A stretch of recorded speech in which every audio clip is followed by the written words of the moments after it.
I ain't got no friends. That's why I wrote this song about how to make bagels. Make bagels. Full recipe in the caption. Like and follow for more.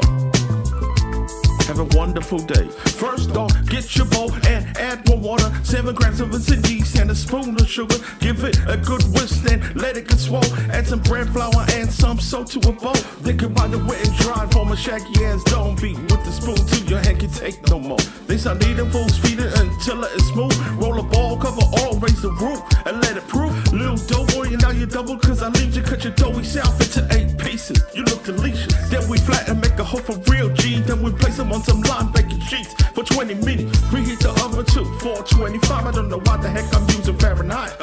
Bring a pot of water to the boil with some baking soda. Add some sugar, watch the bagels float. You know, see, cook for a minute, then you flip them up.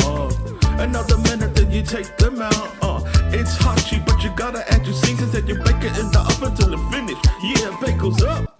I actually baked these bagels for my mother-in-law. Okay, love you, bye.